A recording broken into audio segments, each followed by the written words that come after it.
Guys, check out the killer record cases and stereo furniture at sidetrackedworkshop.com. Get your vinyl out of the crate and display your records in style. Save 15% with discount code TVG at checkout. That's sidetrackedworkshop.com. And now, on with the show. Welcome to The Vinyl Guide, the podcast for record collectors and music nerds. Here's your host, the biggest record nerd of them all, Nate Goyer. Well, hello there. Welcome.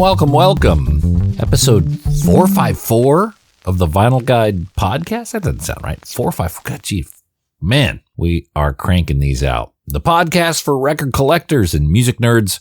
And I hope you all had a nice weekend. I spent much of Sunday spinning and cleaning and re-sleeving some records. Some singles this time. I don't buy too many singles these days, but I've wound up with some pretty serious collectibles I put on Instagram. You could see them there at Vinyl Guide.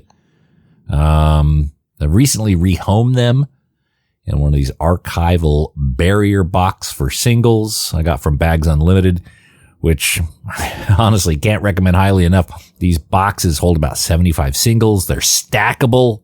They don't crush the records. Great for my purpose. Give a look-see on Instagram. Anyway, it's nice to get my singles sorted. Very therapeutic and nice to get it all done.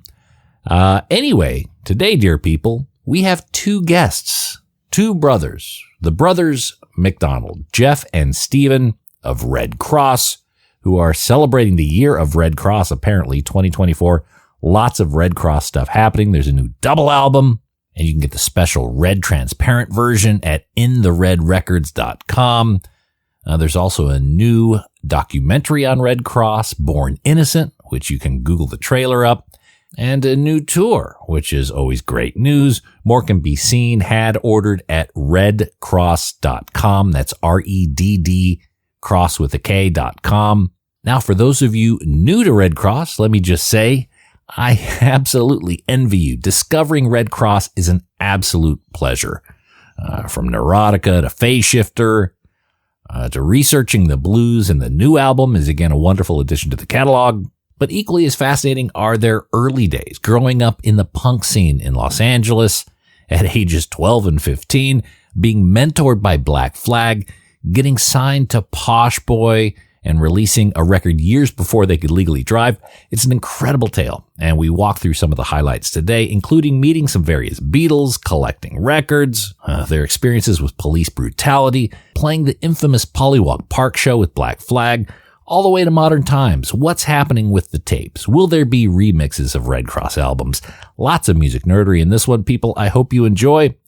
And speaking of which, if you enjoy the Vinyl Guide podcast, we sincerely hope you do. Please follow us in your podcast app of choice, Spotify or Apple Podcasts or whatever podcast app you use. There's over 450 episodes of various interviews, discussions, and music jibber jabber with the likes of Joe Bonamassa, episode 453, the executive leadership of Discogs, episode 451, Melvin's partners Buzz Osborne and Toshi Katsai, episode 444, Keith Morris of Circle Jerks and Off, episode 442, Charlie Benante of Anthrax and Pantera, episode 441, Jack Douglas, producer of Aerosmith, John Lennon, and way more, episode 439, John Densmore of The Doors, episode 433, and so many more. All free to enjoy anytime. Just follow us in your podcast app. And you could also get the commercial-free high-resolution and extended versions by becoming a supporter at patreon.com/vinylguide. The choice is yours, and thanks again for your ear time. And with that, let's get on to the Zoom with the brothers McDonald and talk to Jeff and Steven all about Redd Kross. Ladies and gentlemen, this week on the show, very honored to have Jeff and Steven McDonald of Redd Kross celebrating the new record. I guess it's just called the Red Album. Is that right? Redd Kross? Yeah, that's the nickname, but it's a self-titled album. But since it's Red, we call it the Red Album, REDD, after our name. Of course. And it's on In the Red Records, which I'm not sure how long, all these forces are combining. And I will add, well, because it gets a little confusing, because one of my evil plots was to try to rectify the misspelling of our name, which is basically about 50%. So, God. so a self-titled album, like, okay, so it's just the title, just the name of the band, and then also the nickname being the Redd Album, and then the fun little insider thing is the Redd Album spelled REDD album. But it's on In the Red, which is RED, which makes it extra confusing, except for on the Obi strip of the vinyl, we actually altered the In the Red label logo. So it says In the Red REDD. I was going to suggest that would, if that didn't happen, that would have been a missed opportunity. It happened on the Obi strip. I didn't do it on all. I didn't even notice that. I didn't know that was the case until this very moment. I did the layout with John Kropp, and Josh Klinghoffer also was into that idea as well. And to top it off, you've also got red vinyl. So it's Clear all red vinyl. Yeah. Clear red vinyl, which Jeff and I have a special affinity to, because that's our copy of Sgt. Pepper's Lonely Hearts Club Band when we were growing up was on clear red vinyl. It was a strange Japanese import. Okay. On one of the Odeon ones, I was going to say, yeah, I don't know if it was on Paramount. Jeff thinks it was printed in Singapore. I think there were actual bootlegs that they sold on the street from Singapore. They're soft cover too, like look like a large version of a punk single. So yeah, you guys have clearly thought very deeply on the whole concept, the Red. Now, obviously, it's a nod to the Beatles. Nod to who? The Eagles. The Eagles, yes. Don Henley. The obvious nod to the Eagles. Have either of you guys ever met a Beatle? Have you worked with a Beatle at all? I met a Beatle. Have you met a Beatle, Jeff? I've been in the same room, like only feet. I don't know that that's kind of weird. Okay. My wife's backstory. My wife is, she's Charlotte Caffey from the Go-Go's, and they were inducted into the Rock and Roll Hall of Fame a couple of years ago. And Paul came running up to Charlotte and Jane to talk to them. And so instead of trying to get in there and get a handshake, I decided to film the meeting. And so I would say I met them by proxy. I met Paul by proxy, and I was in the same room as Ringo a couple of times. I don't remember this. Wait, you bailed on a possible handshake with Paul? Wait, what was that? Because I had the opportunity. I filmed this without anyone noticing. I could get the audio and video, and it was great because Charlotte was talking about being 12 years old and seeing the Beatles at Dodger Stadium. And Paul was like very sweet. He said, "Oh yeah, I remember you back there." Like a little moment, and I got it on tape. You were in the colonnade. It's really inappropriate, but I was watching you. Well, no, you did. I think you did the honorable thing. You captured that moment for your wife, right? You put your own self jumping out of your skin. You put that aside to be able to make that moment, to capture that moment for your wife. Right. And the thing about it is, like, when I think about people that I really admire on that level, I have nothing to say to Paul McCartney. So, it's not really like I don't really have to meet him and shake his hand. I mean, I would like if I met Bob Dylan, I'd have something to talk to him about. I would ask him questions about, music history. But as far as Paul, I don't want to be just another person who said, "Oh, you're the soundtrack of my life," because, you have to assume as much. I want to thank you for the music that shaped me. Yeah. I'm so confused why you would feel that you would have something to say to Dylan and not McCartney. Bob Dylan's Bob Dylan's an intense music fan, historian. So me being the music nerd, I would be able to ask him questions that he would probably enjoy answering that weren't even about his music. You know what I'm saying? But I'm sure Paul's on that level, on the music geek level, Paul is just, he's burdened with being Paul McCartney his entire life. So, it's like he makes, I just have nothing to say. Oh, I had a similar experience where I got to find that I did have nothing to say when I met George Harrison. Oh yeah. The That's late much better story. I was way too anxious. I didn't know what to do. But briefly, my George Harrison stories, I had tea with George Harrison, not me personally. I get to sit in on his tea with, once again, association with my wife's family. And and unfortunately, George was quite stressed out around that time. It was right after the intruder had stabbed him a bunch of times. And so, and I got to be in the room for an hour as he told that whole story to 6 people. And it was hair raising. Him and Olivia told the story, but it was weird because he was about how paranoid he was and how every time he walks into a room now, he looks for a weapon wherever he is. Like, what could I use to bludgeon someone with? And the crazy thing was, I didn't know the state he was in. I was beckoned to the house, told that George is here, come. And we picked up Anna's little sister and made an excuse to show up, to just kind of barge in. And at the time, I was dressed and looked a lot like John Lennon in the Rock and Roll Circus. I was wearing double denim. I had shoulder length hair parted in the middle. And, and I remember when I walked in the door, he was like looking around like, oh, fuck, who is this? Where's my weapon? Exactly. Like, where's the fire poker? We need to hit this guy over the head quick. At any rate, but I sat down, and then at the end of the conversation, he engaged me a little bit about music history, actually, Jeff. And I had mentioned the song Downtown for some reason, not the Redd Kross song. It wasn't written yet, the Petula Clark song. And he said, how do you know that Petula Clark song? He was confused how someone in their early 30s would know a song from the mid 60s.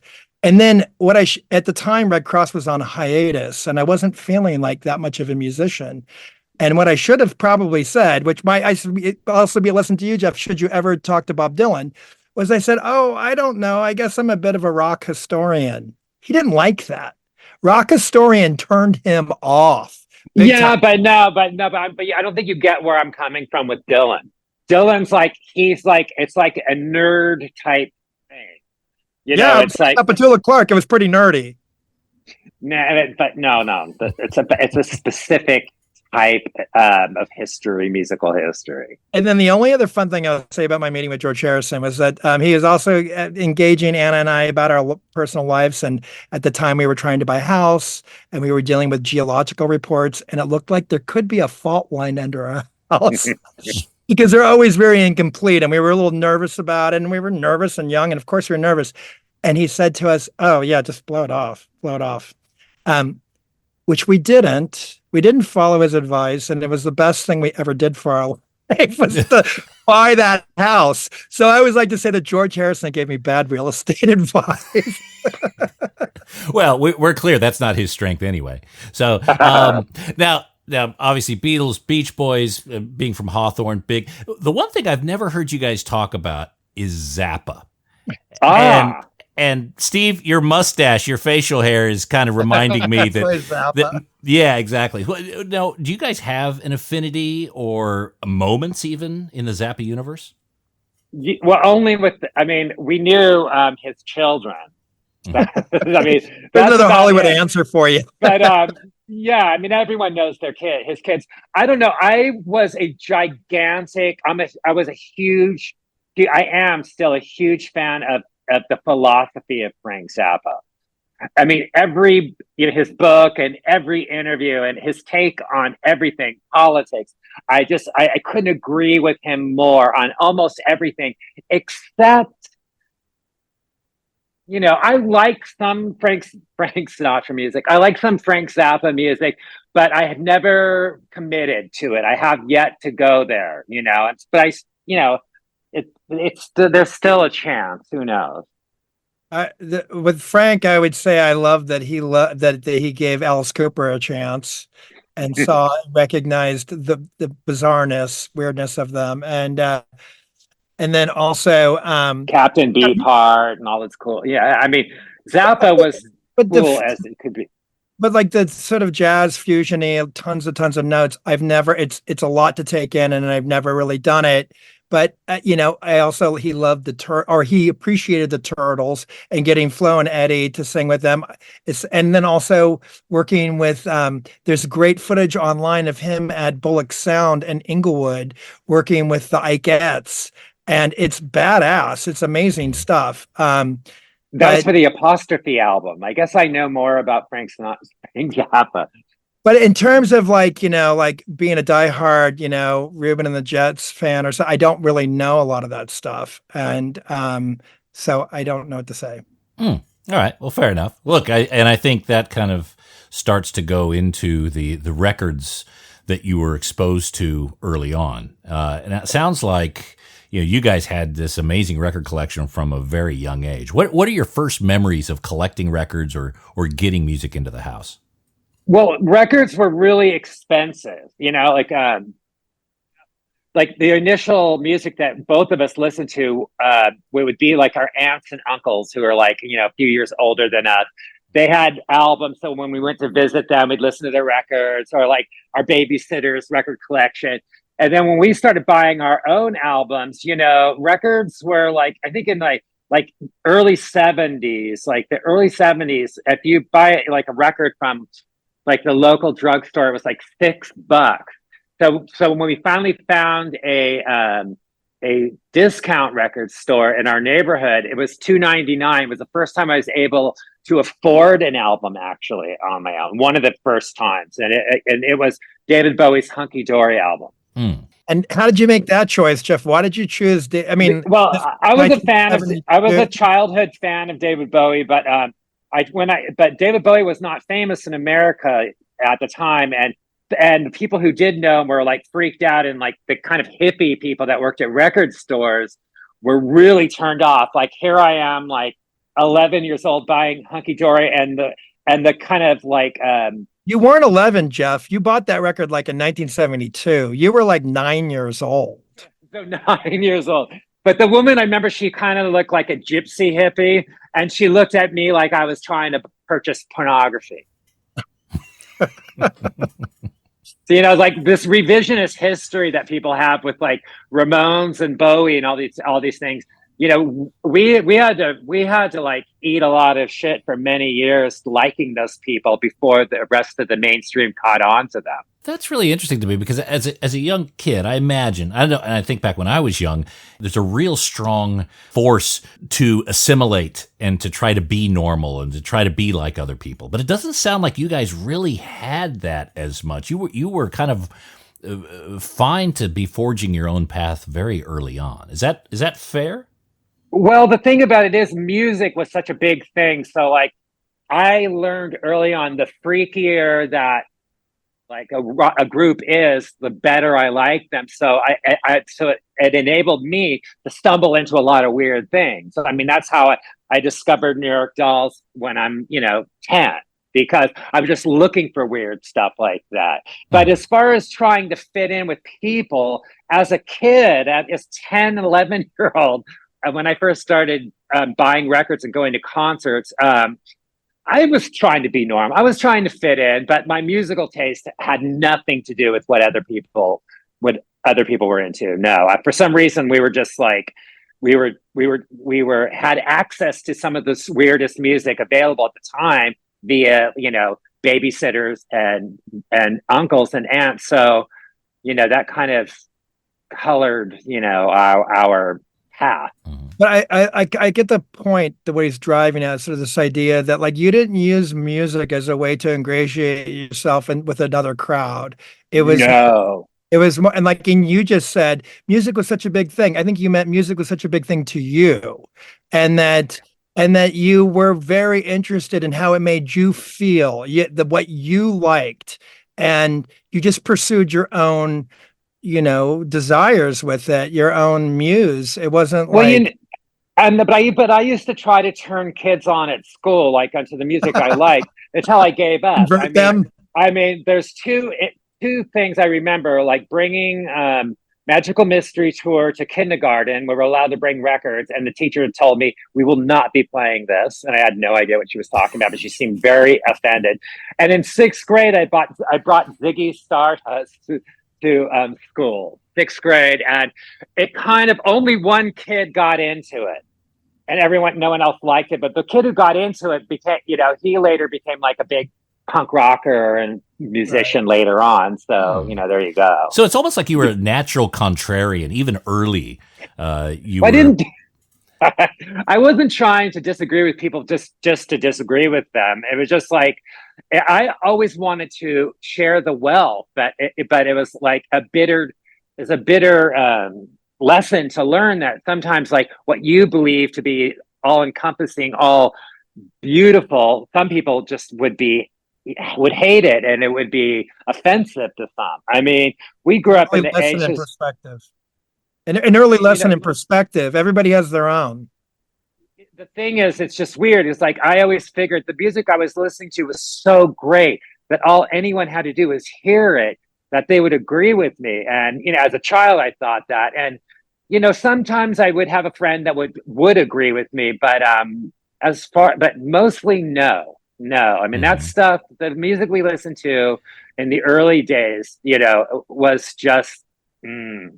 It just didn't do it. I mean, for the mainstream kids. I love that idea, though, of thinking like just knowing that you love it so much and thinking like, who couldn't love this? And just thinking that it would be like magic. Like once you present it to someone, they'll be magically intoxicated by it. Like I was. Exactly. Yeah. And I still have that sometimes. And it's still baffling to me. And, it's a weird thing. I gave up on that ages ago. I think the last time I experienced that was like in the old days of touring. We would all have our mixtapes on cassette, and we would be in our van, and we would all take turns playing the tapes that we personally made for and the whole group would have to listen to it. But we were all more open-minded by then, because for the most part, everyone was okay with it. If someone hated a tape someone was playing, it would, we would tell them, and it would be thrown out the window or something. But for the most part, we were open. You guys have worked together, I mean, lived together, been together all your lives. Is there a musician or an artist, a genre that you guys completely disagree on? No. I mean, Jeff's a bigger fan of some things than I am, and probably vice versa. I mean, but I can find something in any. If you're just going to break it down to genre, I can find something in pretty much any genre that is interesting. But as a whole, maybe not. I don't think either one of us have ever gotten heavily into jazz. That's on the horizon. I always wonder what my entrance point is for that. I have a 15-year-old son that's very adventurous, and that I find to be, in my older years, the best way for me to. It's no longer about, if a trusted friend that I think has got great taste turns me on, so it's more like if it's an en route into bonding with my son, and so, and jazz is an interest to him nowadays. So I'm always like waiting for that moment. And maybe he's going to turn me on to Zappa soon. We'll see. Well, think about the jazz. I mean, the reason I know that jazz is on the horizon, I like to know a lot of the history of the music I'm listening to. So I know it's such a chore, so I haven't dove into it. But I've loved all the components of jazz my whole life. I've loved noise, avant-garde music, dissonance, all that stuff. I have the ability to appreciate it. So all I have to do is kind of get interested behind, like, jazz music, and I have to get into the history of it. Then I know I'll be set in my ways, but it hasn't happened yet. One thing that fascinates me about jazz, and I used to be a bad musician, but a good engineer, and listening. If I listen to maybe contemporary music or rock music or different types of music, I start to automatically break down like, oh, how did they do this? Or, that's an interesting reverb, or that's an interesting chord choice. With jazz, they didn't, especially the old jazz where they just kind of got in the room and played. There's no trickery there, and it's all talent, and it's stuff that's so far above my capacity that I can't even imagine myself picking it apart. And that allows me to be in a different mind state when I listen to jazz. So that's right. I know people who can pick it apart. Like I did go to music school for a little while when Redd Kross went on hiatus in the late 90s. And I had this music teacher who would play what he called tall chords. And those are like these big, like closely coupled together notes with like 9 notes in a chord, and they're jazz chords. And he could name every single note in the chord without looking at it. And that's ultimate ear training. I mean, that's like next level craziness. People Luckily, are born with that ability. I mean, clearly you're not burdened with that either. And so it allows you to be, in some levels I'm jealous of it because it seems like it's a superpower, but I get what you're saying. I like that. You're saying you can be truly objective. You're not, you're not getting analytical. Right. I just don't slip into that state of analysis. Right. And, so maybe I'm glad I grew up close to the power lines. Well, I think for me right now, I just hear it as a series of mistakes. So I have yet to make sense of it yet. All right. So getting into early punk rock, and by the way, Steven, you got a Saints shirt on, which is... Yeah. We're label mates with the Saints now because that's right. Okay. In the Red reissued a bunch of their stuff. Yeah, they got a box set coming out. So getting into punk rock very early on, especially in LA, I think it was I guess fair to say is kind of dangerous back then. When did you guys, was Ramones the entry point to that? Like, how did you start to get on that path?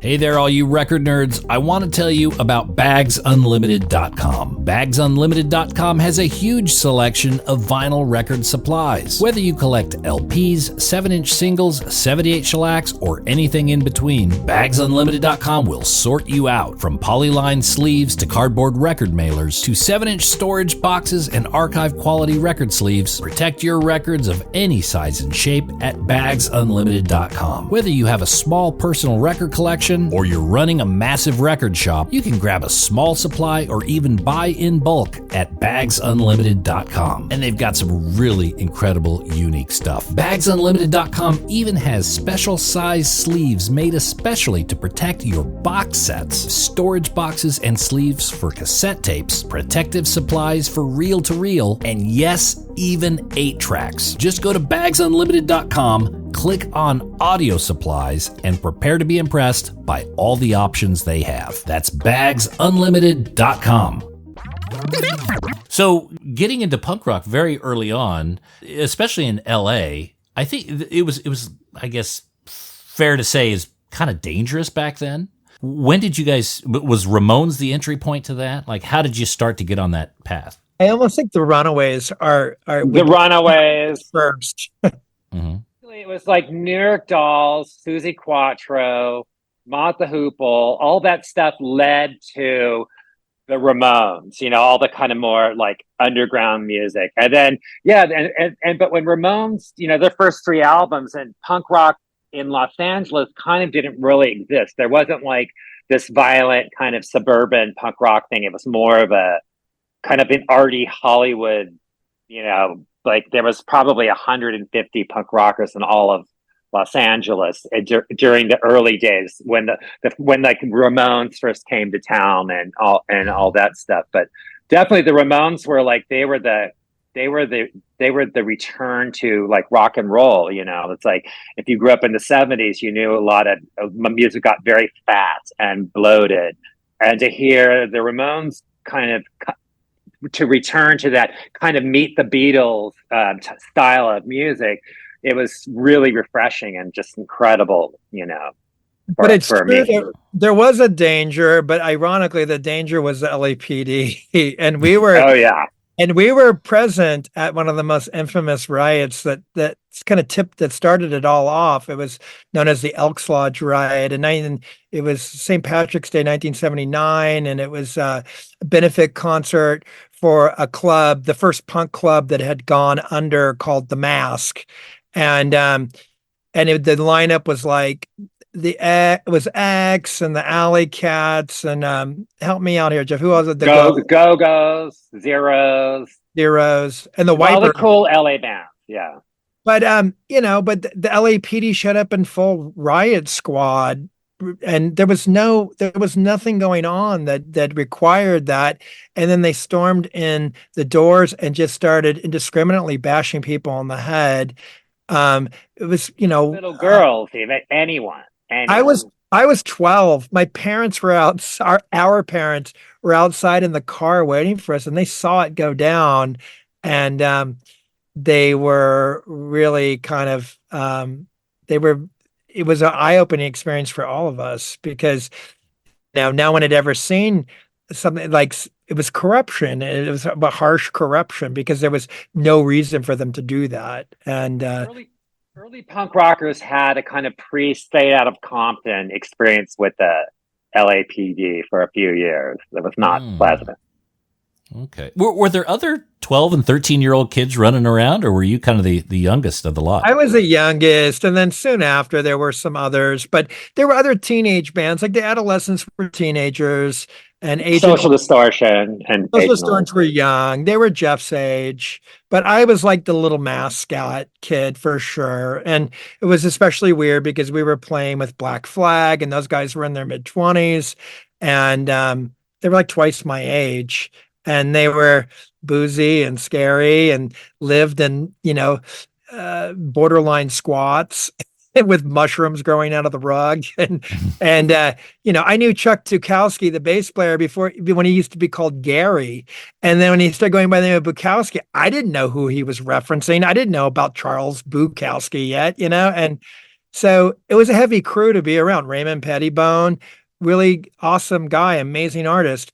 Intense guy. And I was 12. Yeah, they weren't really, they were kind of de facto mentors. We kind of hung out with them, but no one really took the responsibility for us on any level. No one babysat us.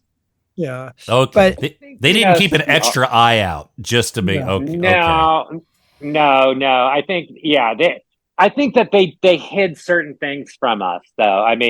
They were nice enough to do that. I think there was some of the party goods that they may have partaken in at the time were kind of hidden from us. So so they wouldn't go to jail for the rest of their lives. Yeah, as far as we knew, they were just like beer guzzling dudes, like any suburban dad. Yeah. So, were you guys at the Pollywog Park show?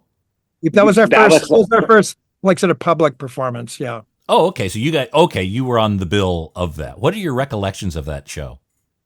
Our performance was horrifyingly scary because it was in front of like a couple hundred families, very suburban families on a weekend picnic afternoon. And we had only barely played in front of an audience, like maybe never at a venue, never on that level. So it was still very scary to play, but we kind of did it and we got through it, and it was a very exciting achievement for us. I've usually seen images of it, and we're like rocking out. We're going for it. And it was like only the second time we'd ever played in front of an audience.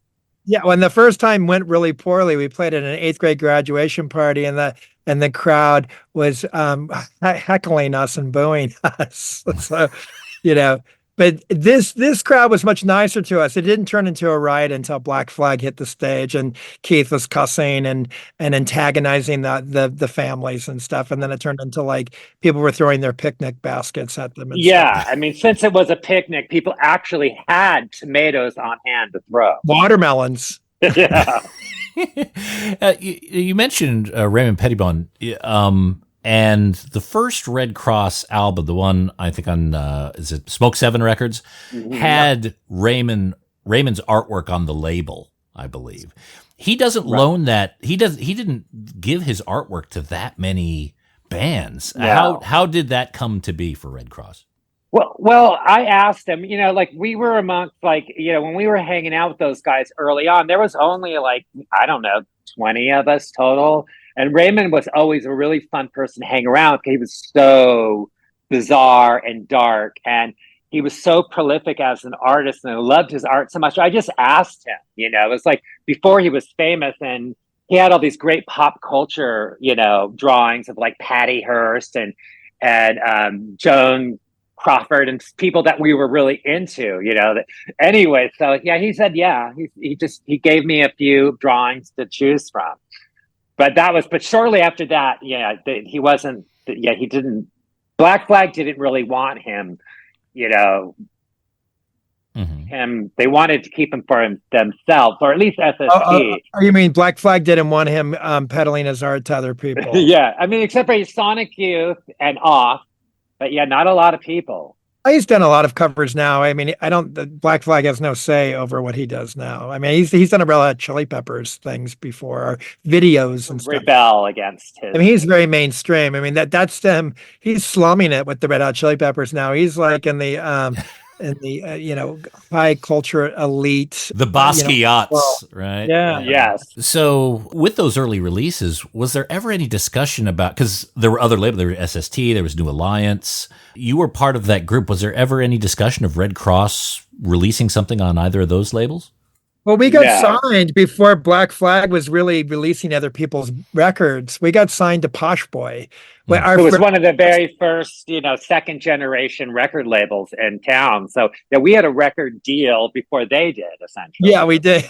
Well, they had put out their Nervous Breakdown EP themselves, where they had to pony up the cash, but they weren't signing anybody else. And then we opened for them at the Hong Kong Cafe in downtown LA, and Robbie Fields, who had put out the Beach Boulevard compilation, was there and immediately knew that he wanted to work with us. So, and then we kind of got, teased a little bit, by the Black Flag guys, everything that we were getting, signed or whatever. But it was pure jealousy. It was.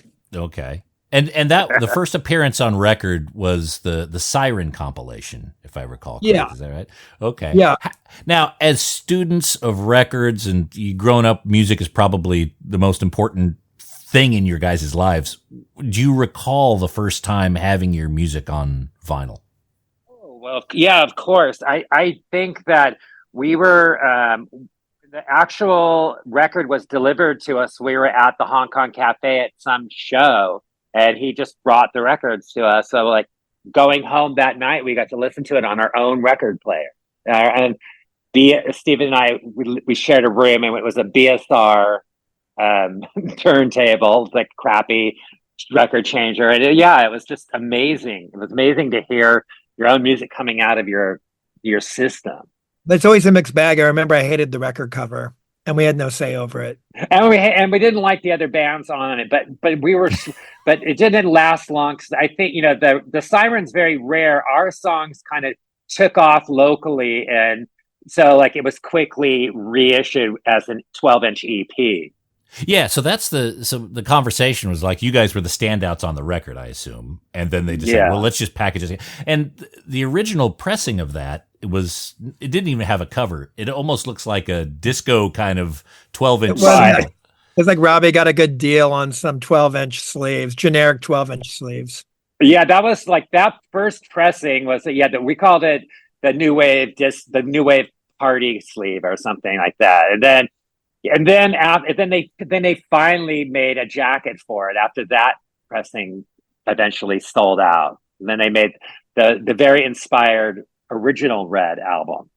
Yeah, it's not an album; it's an EP. But what I loved about that first EP, we had nothing to do with the art at that time. It was like that old log cabin font. Yeah, it was like weird pioneer font. I mean, Jeff was doing great flyer art around then. It was really like unfortunate that we were not asked to be involved on the art direction, because I think we would have come up with something much cooler than what he came up with. Later we would be wholly responsible for it. But like after having no say, and like the first record cover was like the Siren, that green robot face. It was like, where did you get it? Looked like clip art, robot. So bad. And it just kept getting worse and worse. So not until we actually, took the bull by the horns and became our own artist did we start having good album covers. So you guys were going out at night doing a lot of flyering as well. Was that kind of part of the routine? Sure. Yeah, for a brief moment. We stopped doing it when it became extreme. In the mid 80s, when the hair metal thing started mixing with the punk rock, then it became like, didn't bother with it, because you couldn't compete with Bret Michaels. Bret Michaels would be handing out Poison flyers, so it'd be like, there was no need to do this. Well, it was also just that whole badgering people, Sunset Strip. We weren't, I don't know, the scene kind of changed. Yeah, we never begged people to like come to our shows. We would just be there if they were interested. Mm-hmm. Well, okay. I wanted people, but I don't think I thought it was an effective use of my energy going to the Whiskey in 1985 and trying to were you ever in LA around that time? Do you know what? Do you know what this scene is I'm talking about? Yeah, absolutely. Hair metal. It was ridiculous. It was all these people from all over the country trying to break into showbiz, and they're all moving into town, including Bret Michaels. Yeah. Oh yeah, but yeah, straight from Philadelphia. It was like that Penelope Spheres movie, Decline of the Western Civilization 2. Yeah. I got to watch that again. Yeah. That is so hilarious. Oh, it's classic. we were when that film, when it came out, we were invited to an early screening, and we got to see it with the actual people who were in the film. With some of the B and C tier people that were in the film, and it was like, oh my God. Have they done a Where Are They Now on that? I don't know. They should. She should definitely make the third version of Where are the members of Odin? Odin. Yeah, I don't know. Yeah, well, they did. You've seen Heavy Metal Parking Lot, I assume. Yeah, of course. And they did a Where Are They Now on that, and they found like the zebra guy and stuff like that. So they should do that. I loved it. For Decline. So there's a few rarities I want to kind of get your thoughts on real quick. In 1984, there was a Redd Kross White Flag single that was unreleased, but there were, as I understand, about 100 copies shared. Ballad of a Love Doll, Pieces of Chris Trent. Do you guys recall this record? And if so, kind of what's your not until you just brought it up, but that was Bill Bartell, the leader of White Flag, and also he was Gasatanka Records was his label. So yeah, he had the idea of doing like a Rare from the Start double A-side single that was the soundtrack for the Desperate Teenage Love Dolls movie before there was an actual soundtrack. But yeah, like it was just for intense collectors, so rare that I forgot that it even exists. But what was the other side? Pieces of Chris Trent, that what you just said? Yeah. I don't think I had nothing to do with that. But I knew Chris Trent.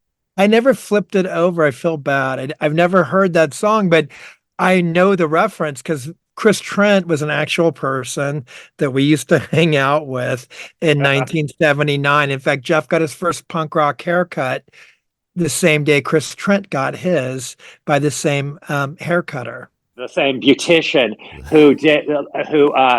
who was responsible for the Go-Go's and X hairstyle. Okay. Yeah.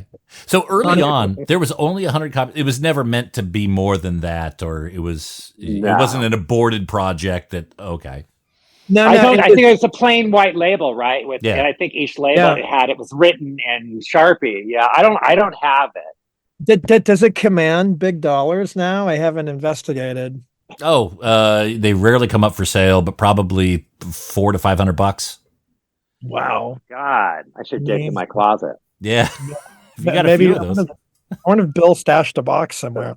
Of course. Yeah. Speaking of Gasatanka Records, Teen Babes from Monsanto, there was the version especial. 250 copies of the record were released, I think, in 2015. That's the only reissue of that album or EP. Why was it such a limited re-release of that? Hey there, I gotta tell you about the Groove Washer. Not because I have to, but because I want to. The Groove Washer is the best record cleaner you can get. And if you have a vinyl collection, you need to keep it clean. Dirt and dust lead to groove wear, which affects the sound and value of your record collection. Use the Groove Washer to clean before each play, and your ears and future pocketbook will thank you. Ask for the Groove Washer by name at your local record store or go direct to groovewasher.com and use promo code VinylGuide10 at checkout. Groovewasher is a great holiday gift. Why not send one to a friend? Groovewasher.com, discount code VinylGuide10. Do it now.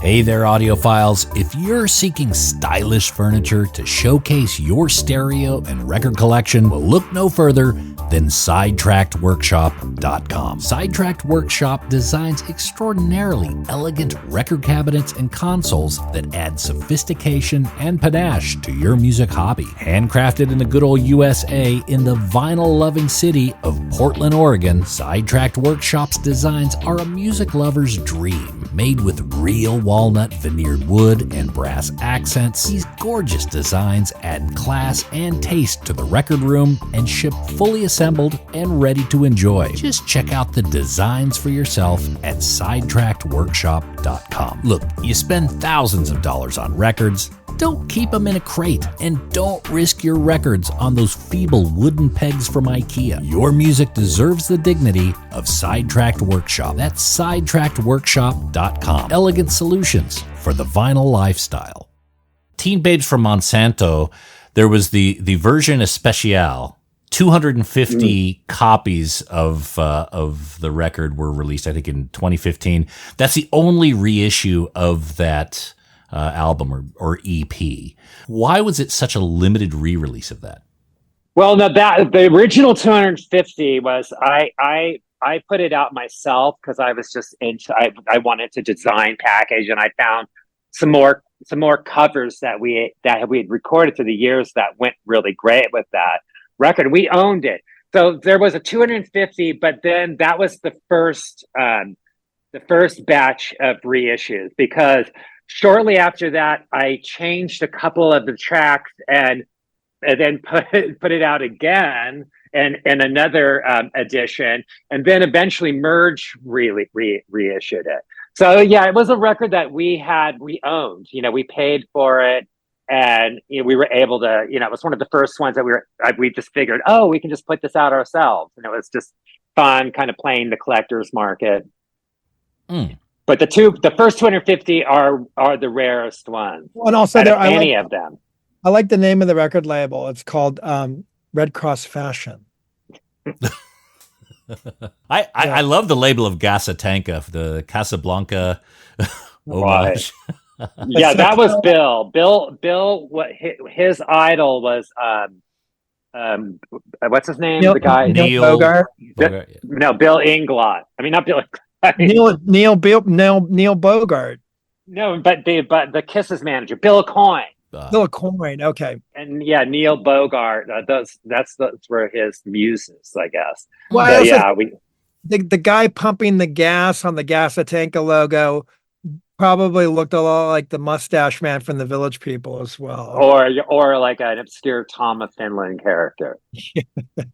Do you guys have all the Redd Kross master tapes? Are they all accounted for? Is there anything missing? I have most of them. Yeah. I recently cleaned out a locker that we had for a long time, because the problem was with those 90s records, like, with major label, and for one song, sometimes there would be like 10 or 12 tapes. It was ridiculous. And so the 2-inch tapes take up so much real estate. And then it'd also be like, and you need to make sure they're in like temperature controlled and controlled, and and no moisture and all stuff. And so, but I eventually stopped paying a bill, and they were going to destroy tapes. Anyways, I got everything, and I have everything digitized now. There was trying to think of what, for a long time I couldn't find Neurotica, and Merge put out another reissue of Neurotica recently, or a couple of years ago, and I wanted to find it to remix it, and I finally found the digital version of it I had of the multi-tracks after they had finished. Well, there you go. There's another reason to put that record out again. Yeah, so we'll put it out again eventually. Maybe we'll put it on in the Red or something with a better mix. I don't know, but because that was the other thing. I was bummed when Tim Replacements Tim was reissued, and it was also recorded and mixed by the same deceased gentleman who I have great respect for. But I was so jealous because Replacements remixed. Right. Where Tommy Erdelay Ramone. He had done their album Tim, and then shortly after did our record Neurotica. Yeah, and then like both records, people have had issues with the recording process, but I'm people who just think that that's what it is. But you're an engineer also, so you understand what I'm talking about. Yeah, I know. But and I totally get that. And you want to. I actually like a lot of the albums that they're coming out with, remixing with modern sensibilities. I mean, even the Beatles stuff. It's like I don't like re-recording those old things. No, that's retarded. No. That's wrong. Yeah, but the Beatles stuff is great. If you're like an intense Beatle archaeologist, I mean, of course. It's fun to hear that stuff, but it's not necessary. That's the thing about like all that Giles Martin stuff is really fun, and it hasn't been offensive, and a lot of it's been really fun to listen to, but it was never necessary. Well, I would have been fine. Yeah, maybe you're talking about like the false starts and the alternate takes. I could probably live without those. Those are kind of interesting, but I don't need them on vinyl. I could hear them once and like, oh, okay, they made a mistake on Golden Slumbers, But the original albums now remixed with better fades and things like that. That I don't know. It's to me, it's I get the idea that this is the forever version of it now. 100 years from now, I think so. Yeah, I don't think they won't start. So they won't keep tampering with the next level. Yeah, they will, because what'll happen is they'll say, "Oh, it's too bass heavy," and then the bass sounds weird, and they'll have some new way to like replicate the sound that was on the original tape. They'll go back and forth. I think. I mean, there's a argument because. Or Giles Martin's children will do the next version with the next level of technology. Yeah, I mean, okay. But if it keeps the Beatles are a really good foundation for musicians coming up today, even so, anything that keeps the Beatles valid and new and fresh for young people, I think it's really important because they keep music alive, because you can really learn everything there is to learn by listening to those records as a musician, as an artist. So then, arguably, it is necessary.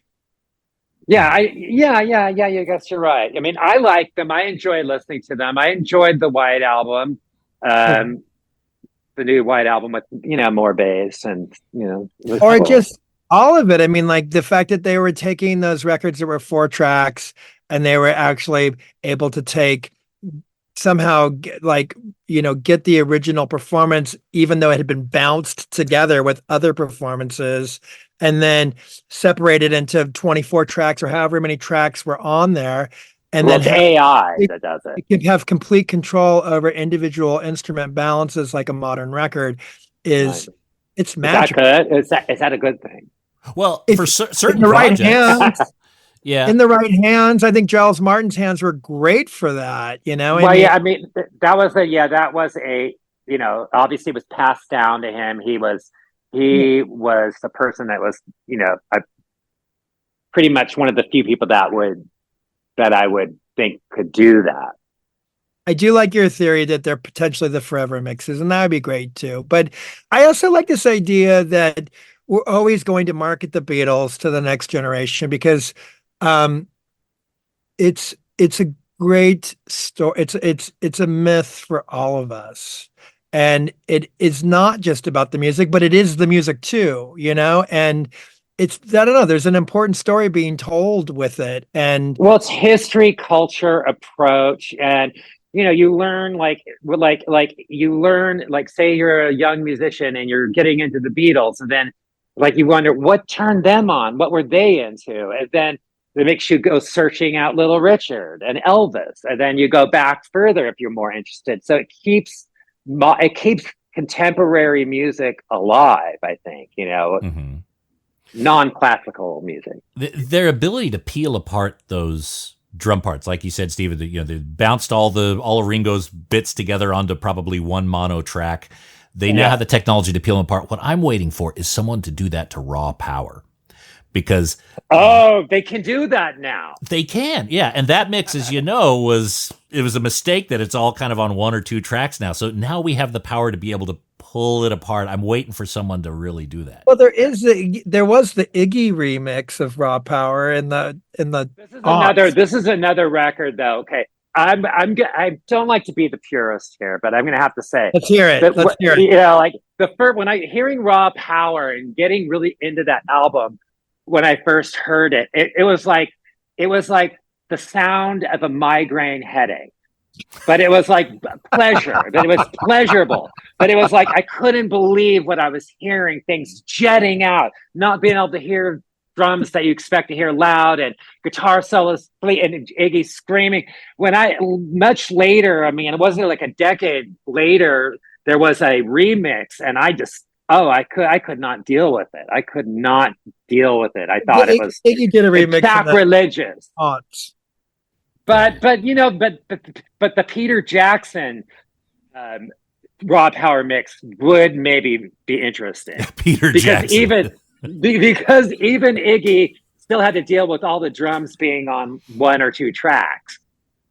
They were able to balance it and make it a little bit more bland. But like the idea to be able to take all of those tracks and do something wild with it, that could be really. I'm an Atmos version of Raw Power. Yeah, it's hard to know if that can happen because you also have to consider with the Beatles, they were the Beatles, so people in real time knew that every take that they did was worth keeping and doing something, So even though they were bouncing performances together, they were keeping the original performance in a vault somewhere or something, I think. And I think that's partially how they were able to do what they were able to go back and get those original performances, somehow slide them all together and use whatever Peter Jackson. Well, it's amazing. The Peter Jackson technology, actually, there's been talk about taking like the Star Club, like the Hamburg recordings that are just like really raw, just tape recorder recordings, and pulling those apart and making, and cleaning the noise off those and hearing those in a real world situation, which would be very strange because would it be reality or is it, I guess it's alternative reality. It would have been like the sound of what they would have been like when you were in the room listening. So it would have been,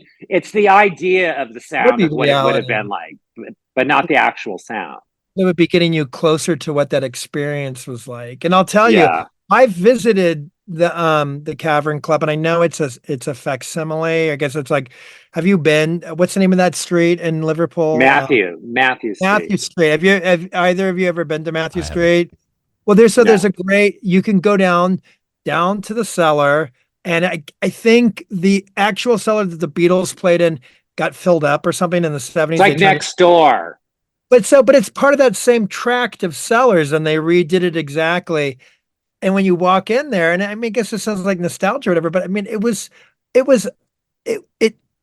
took your breath away. You're like, whoa, you're in that. It was meaningful, and it really gave you a sense of what it was like to be there. And then also as a musician, I can relate to these kinds of places, and so it felt special. And then I was in Liverpool playing music too, so. Whatever. I like these things too for my own reasons, I guess. Well, especially Beatles related. I mean, again, that seems to be a very deep thread that has woven throughout your guys' lives. So look, let's get back to the new record, the Redd album. I'd love to have you guys on more and talk about this, but I know our time is limited. Are you guys in a constant state of writing? Is it, a double album is a big statement. How did you cull it down? Were there 50 songs that you whittled down to these set records? Actually, we recorded every song we wrote, essentially, I think. We always do. We intended on doing like a tight 12-song record, go in the studio with 14 songs, have a couple songs for Japanese B-sides. But then it just went well with Josh, and we were enjoying ourselves, and we realized, oh, wait, we actually have some other songs we didn't do. So why don't we just do those ones too? And if we use that song that we gave to Andrew for the documentary, then that would get us to 18 tracks, which is the same amount of songs on Exile on Main Street, and that's a legitimate double record. So we didn't have to have 30 songs of half finished, tracks. We've never done that. It's like, I don't waste my time if something is not working out.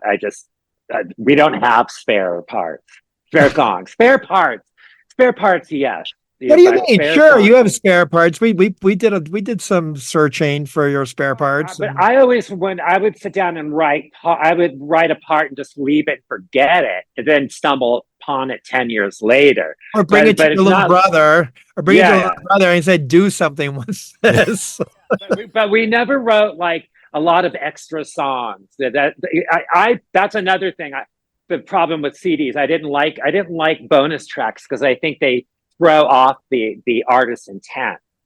It's like you have the subpar tracks on. That's fun for the fan, but it's not what the artist intended. So I like to, I think we kind of just did everything that we thought worked together.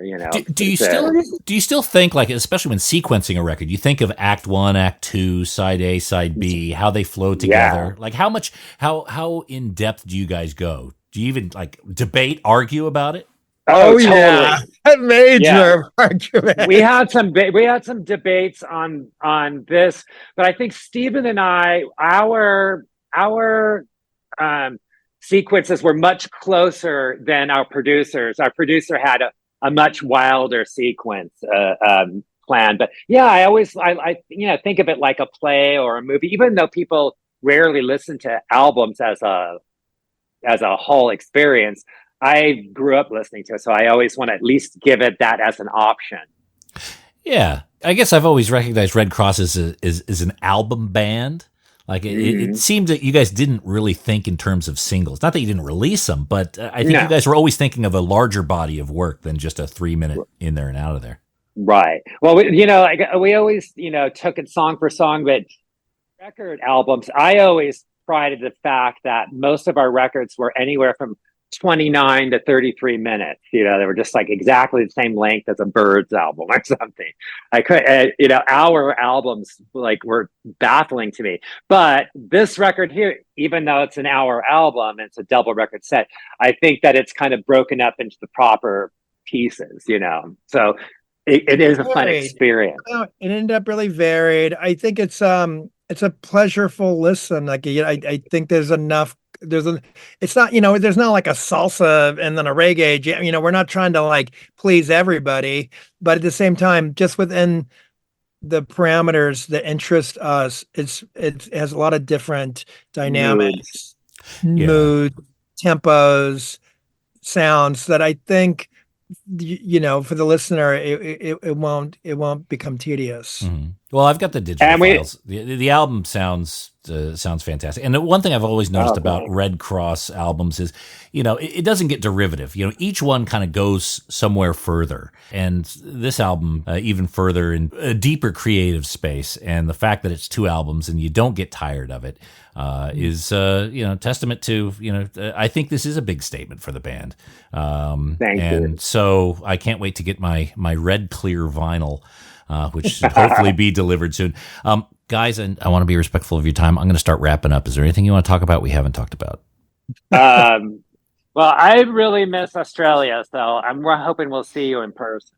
Now, are you in Australia? I am. I go back and forth between California and Australia, but I live here permanently. Because I wasn't sure which Australian state your accent was from. Oh, yeah, Santa Cruz. That's the... That makes sense. Okay. All right, gentlemen. Well, again, I want to make sure everyone knows Redd Kross, or what's being termed as the Red Album, is available now. Redd Kross is also announcing quite a big tour. Hopefully, Australia will be in those dates at some time soon. Nothing announced yet, but yeah, we got our fingers crossed. Hopefully, we'll see you guys shortly. And guys, I'd love to have you back on to talk more record nerd stuff. And again, great record. Thanks for coming on the Vinyl Guide. Thanks for having us so much.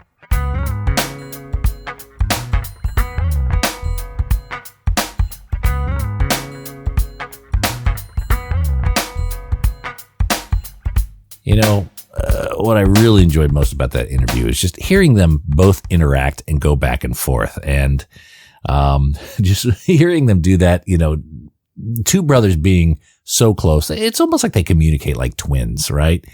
But it is really beautiful to see, and so glad to see them continuing to work together and put out great music after so many years.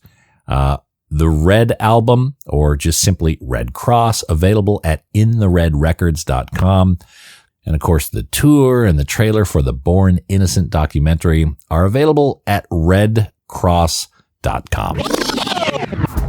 And that's it for this episode of The Vinyl Guide. Thank you so much for tuning in. Huge thank you to those of you who are leaving us positive reviews on Spotify and Apple Podcasts. Always appreciated. And to those of you who are sharing on social media, Facebook and Twitter and inside Reddit and Facebook groups and that sort of thing, that is hugely appreciated. And a big mwah goes out to you. And we'll be back shortly with a brand new episode. So until we talk next time, get out there and buy some records, people. Cheers.